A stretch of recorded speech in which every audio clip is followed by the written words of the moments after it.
फूल से खुशबू खफा खफा है गुलशन में, छुपा है कोई रंज फिजा के चिलमन में। सारे सहम नजारे हैं, सोए सोए वक्त के धारे हैं, और दिल में कोई। আসসালামু আলাইকুম, welcome to my channel Afrin recipes and blog. তো আশা করি তোমরা ইন্ট্রো দেখে বুঝতে পেরে গেছো আজকে আমরা খেলবো সেই ভাইরাল গেমটা। এই গেমটা খেলতে গিয়ে কী যে অবস্থা হয়েছে সেটাই তোমাদের সঙ্গে শেয়ার করবো। এই যে প্রথমে আমি নিয়ে চলেছি দুটো চিট, এখান থেকে বোন একটা চুজ করেছে, এটার অপশানে ছিল কুর্তি আর টপ, ও চুজ করেছে কুর্তি, তো সেটা নিয়ে আমরা বেরিয়ে পড়বো। তারপরে আমরা বেরিয়ে পড়েছি রেডি হয়ে, আর এই যে বাড়ির সামনে বসেই থাকে বাচ্চাগুলো, তো ওদেরকে বিস্কুট না দিয়ে যাওয়াটা খুবই মুশকিল হয়ে পড়ে। তার জন্য বোন এই যে ওকে একটু দূরে গিয়ে বিস্কুটটা দিয়ে এলো। আর তারপরে আমি ওকে আরও দুটো সিট দিয়ে দিলাম, সেখানে লেখা ছিল টোটো আর সাইকেল। টোটোতে করে আমরা যাইনি, আমরা গিয়েছিলাম সাইকেলে করে, কারণ চুজ করেছিল সাইকেল। দেন আমরা গ্যারেজ থেকে সাইকেলটা নিয়ে চলে আসি, আর এই যে আমরা দুজনে মিলে এখানে বেরিয়ে পড়বো। আর ওয়েদারটা ছিল অনেক মেঘলা মেঘলা, তাই ভাবলাম যে বৃষ্টি পড়লেই গেল। তো বৃষ্টি তখন শুরু হয়নি, বাট তার আগে হয়ে গেছে আর এক ঝামেলা, সেটা হচ্ছে আমার সাইকেলের সাইডটা ছেড়ে চলে গেছে, তার সঙ্গে হচ্ছে চেন পড়ে গেছে, দুটো একসঙ্গে। বাজার থেকে প্রায় এত দূর আমাকে হেঁটে হেঁটে সাইকেলটা টানতে টানতে আসতে হয়েছে। মাঝখানে যে দুটো প্ল্যান ছিল সেই দুটো প্ল্যান একদমই নষ্ট হয়ে গেছে। আর এখানে দাঁড়িয়ে দাঁড়িয়ে আমি সাইকেলটা সারাচ্ছিলাম, আর সেটারই বোন একটু ভিডিও করে নেয়, তো সেটার জন্য মনটা আরও খারাপ হয়ে গেছিলো। বাট তারপরে ভাবলাম যে মন খারাপ করে লাভ নেই, চ্যালেঞ্জটা গোটাটা করাই যাক।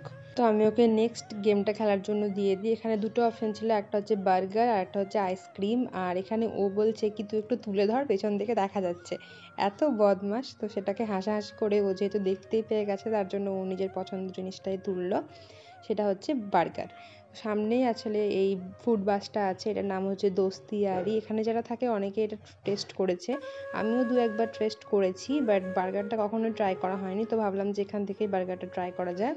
যদি এটার রিভিউ দিই, হ্যাঁ এটার রেটটা কিন্তু রিজনেবল, রেটটা খুব একটা বেশি আমি বলবো না, কারণ বার্গারের বা পিৎজার দাম মোটামুটি এরকমই হয়।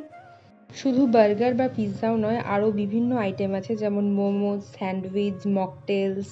দেন বার্গারের আরও অনেক মেনু আছে, যেটা তোমরা এখানে এসে ট্রাই করতে পারো। আর আমি মেনুটা আগেই দিয়ে দিয়েছি, তোমরা চাইলে পজ করে দেখে নিতে পারো। এখানে বোন আর আমি বসে বসে ওয়েট করছিলাম আর পাশের ভিডিওগুলো করছিলাম।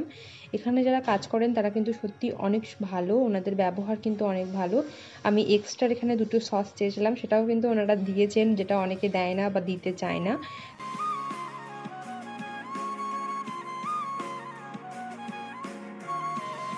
এখান থেকে আমরা নিয়ে নিই হচ্ছে চিকেন টিক্কা বার্গার, যার প্রাইস ছিল 70 টাকা, আর ভেতরে কিন্তু যথেষ্ট পরিমাণে চিকেন টিক্কা ছিল। আমরা একটাই বার্গার নিয়েছিলাম, কারণ এরপরে আরও কিছু খাওয়ার প্ল্যান ছিল, তাই ভাবলাম যে দুটো বার্গার খেলে তো পেট ফুল হয়ে যাবে। আর এর ভেতরটা আমি তোমাদেরকে দেখাবো, তার আগে এটা বাইরে থেকে দেখিয়ে নিচ্ছি। বানটা কিন্তু অনেকটাই বড়। আর এই যে ভেতরে ভেতরে মেয়োনিজ, ক্যাচআপ, তারপরে এই যে মশলাগুলো থাকে, আর চিকেন যথেষ্ট পরিমাণে আছে, আর তার সঙ্গে একটা চিজের স্লাইসও ছিল। তো আমি বোনকে বললাম তুই বাইট কর, বাট ও কিছুতেই বাইট করতে চাইছিল না, বলছে তুই আমার ভিডিও করে নিবি এরকম অদ্ভুত অদ্ভুত। তার জন্য ও একদমই ছোট বাইট করে আর বলে যে এটা কিন্তু অনেক সুন্দর খেতে। আর তারপরে আমরা ওখানে বসে বসে একটু গল্প করছিলাম, আর এই যে বার্গারটা খাচ্ছিলাম।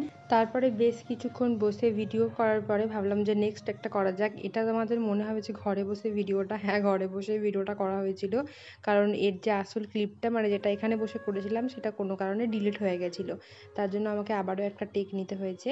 সেকেন্ড আমরা নিয়ে নিই হচ্ছে কুলফি, এর পাশে কুলফির একটা স্টল বসে। কুলফি শুধু না, ফালুদারও বসে, ওই যে দোকানটা সাইড থেকে দেখা যাচ্ছে। ওনারা স্পেশালি রাজস্থান থেকে এসেছেন, আর যথেষ্ট কিন্তু রিজনেবল, আর খেতেও কিন্তু অনেক মজা।